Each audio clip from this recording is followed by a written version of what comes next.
आज प्रधानमंत्री नरेंद्र मोदी ओडिशा इतिहास हिंदी अनुवाद उन्मोचन करुछंती। पूर्वतन मुख्यमंत्री डॉ हरिकृष्ण महताबंकर पुस्तक हिंदी अनुवाद प्रधानमंत्री कार्यालय प्रेस विज्ञप्ति संपर्क में पूर्व सूचना दी जाइथिला।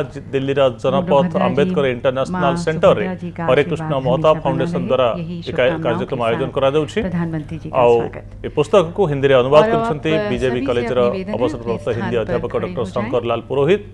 हरिकृष्ण महताब फाउंडेशन पक्षर पुस्तक प्रकाश करा जाउछि। ए कार्यक्रम में प्रधानमंत्री समेत केंद्र मंत्री धर्मेंद्र प्रधान, कटक सांसद भर्तृहरि महताब प्रमुख उपस्थित रहिछंती। पुस्तक उन्मोचन संपर्क में निज प्रधानमंत्री पूर्व ट्वीट कर सूचना देते।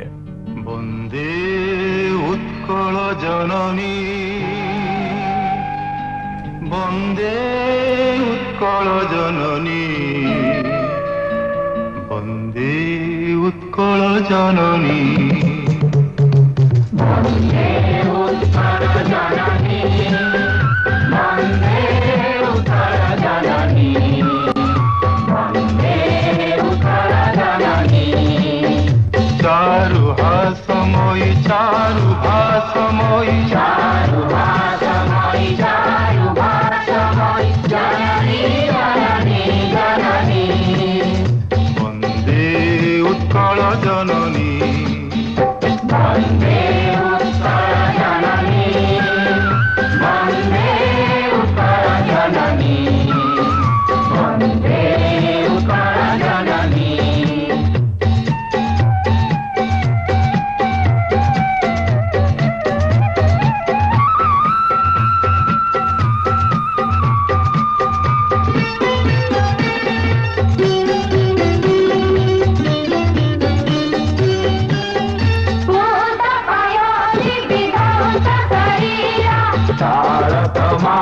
सुशोभित तीरा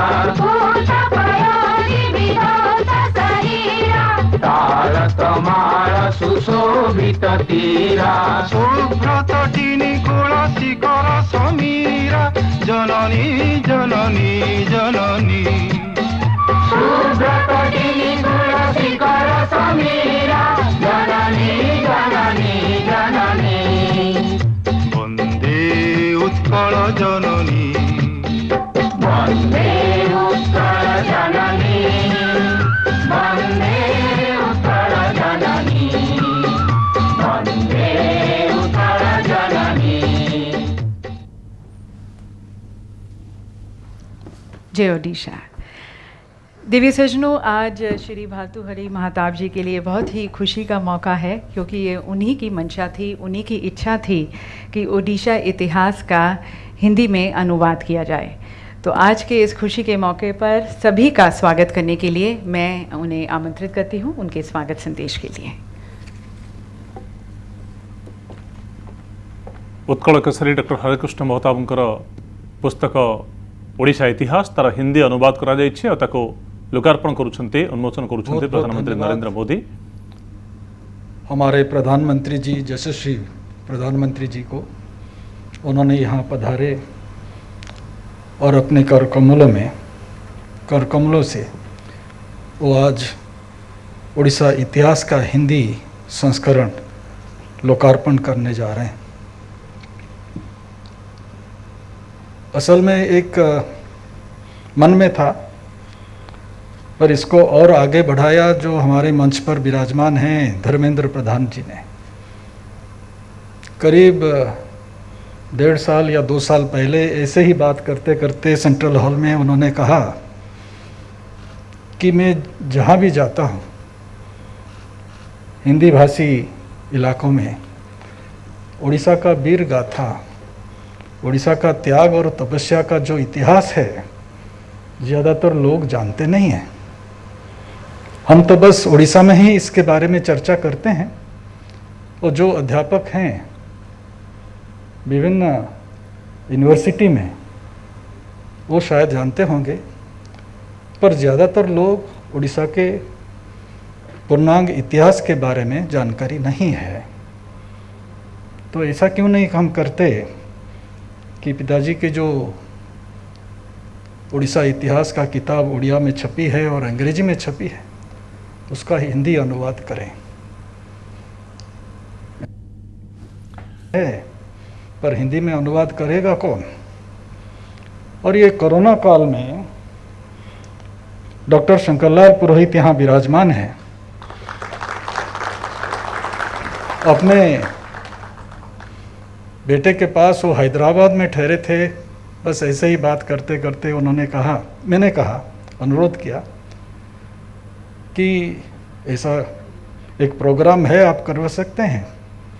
80 साल के हैं वो, पर वो चैलेंज स्वीकार किया और पहले कहा कि पहला खंड मैं पहले कर लूं, फिर बाद में दूसरा और तीसरे खंड के बारे में सोचूंगा। पहला खंड जब 3 महीने के बाद हो गया संपूर्ण, तो उन्होंने कहा द्वितीय भाग और तृतीय भाग को हमारे पास भेज दीजिए। और 3 भाग संपूर्ण हो जाने के बाद हमारी जो फाउंडेशन है पिताजी के नाम से 1987 से, वो उसका प्रकाशन दायित्व लिया और किताब सामने आ गया। इसी बीच मैंने आपके जानकारी के लिए बताना चाहता हूँ, प्रधानमंत्री जी से मैंने एक निवेदन किया था कि इस तरह का, क्योंकि उनका रुचि इतिहास में है, विशेषकर प्रांतीय इतिहास के बारे में उनका एक सोच है, शायद आज वो बताएंगे। भारत का इतिहास सिर्फ दिल्ली का इतिहास नहीं है। भारत का इतिहास हर एक राज्य का इतिहास है, उसका समाहार ही भारत का इतिहास है। और आज ऐसे एक संजोग है कि हम डॉक्टर अंबेडकर इंटरनेशनल सेंटर में बैठे हैं, जिनके नाम पर ये इंटरनेशनल सेंटर बनी है। डॉक्टर अंबेडकर के साथ पिताजी का और उड़ीसा का एक गहरा संबंध भी है। संजोग की बात है। संजोग इसलिए है कि जब अहमदनगर फोर्ट में पिताजी करीब 3.5 साल बंदी थे, उसी समय अखबार में उन्होंने देखा, पढ़ा कि दामोदर वैली प्रोजेक्ट बनने जा रहा है। तो उन्होंने एक चिट्ठी, क्योंकि उस समय पाबंदी थी, अपने निकटतम परिवार के निकटतम व्यक्ति को ही वो चिट्ठी लिख सकते हैं, तो माताजी को उन्होंने एक चिट्ठी लिखी थी कि जाके ठक्कर बापा जी से मिलो और उनको कहो कि वो जाए और डॉक्टर अंबेडकर जी से मिले दिल्ली में, और उनको कहना कि उड़ीसा क्या इसी तरह बाढ़ में, सूखा में खेती सहता रहेगा? हीराकुद बांध बन नहीं पाएगा? तो ठक्कर बापा ने अंबेडकर जी से जाके कहा 1944 में, उसमें प्लान बनाया।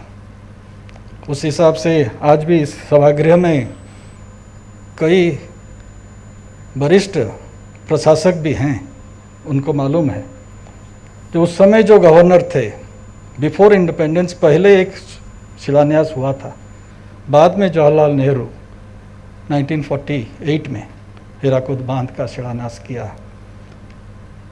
अंबेडकर का ये जो शुरुआत हुई, ये अहमदनगर फोर्ट से हुई थी, पिताजी के एक खत के कारण।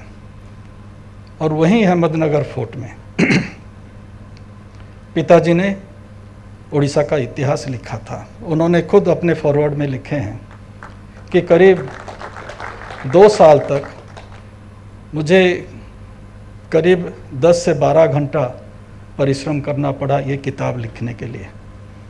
1948 में जब वो निकले, 46 में फिर प्रशासनिक दायित्व उनको मिला, 48 में किताब निकला, 4-5 महीने में अंग्रेजी का किताब भी निकल गया। पिछले 73 साल में कभी किसी ने सोचा भी नहीं था कि इसका हिंदी अनुवाद किया जाए। धर्मेंद्र प्रधान जी को मैं धन्यवाद देता हूं कि उन्होंने मुझे प्रेरित किया, और मैं तहे दिल से डॉक्टर शंकरलाल पुरोहित जी से भी शुक्रगुजार हूँ कि उन्होंने इसको आज के स्वरूप में लाया। और सबसे ज़्यादा मैं कृतज्ञ रहूँगा हमारे यशस्वी प्रधानमंत्री जी के पास कि उन्होंने एक किताब को आज इस ऊंचाई पे पहुंचा दिया है।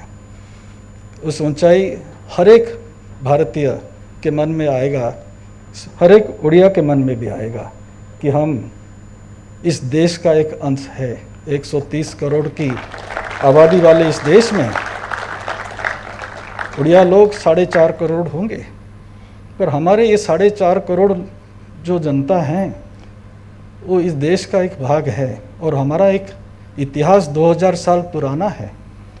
हमारी मैरीटाइम एक्टिविटीज़ इतने उज्जवल थे और आज भी देश आगे बढ़ रहा है। जितने सारे बंदरगाह उड़ीसा में बन रहा है, इस सारे चीज़ में मुझे और एक चीज़ भी छोटी सी बात बतानी है, वो है सरदार पटेल। सरदार पटेल की भूमिका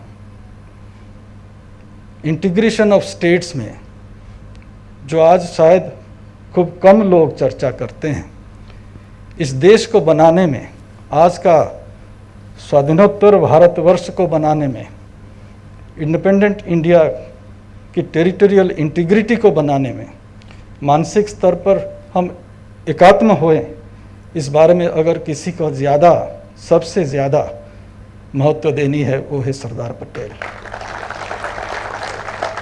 बस 2 चंद लाइन में यहाँ कोट करना चाहता हूँ।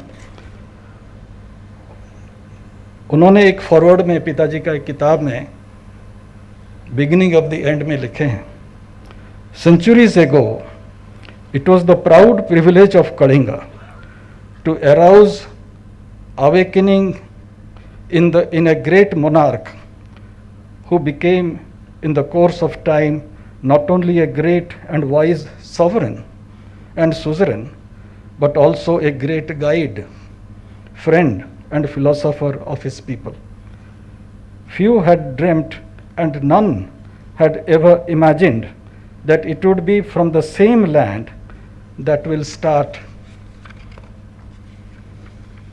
a revolutionary change which would achieve for India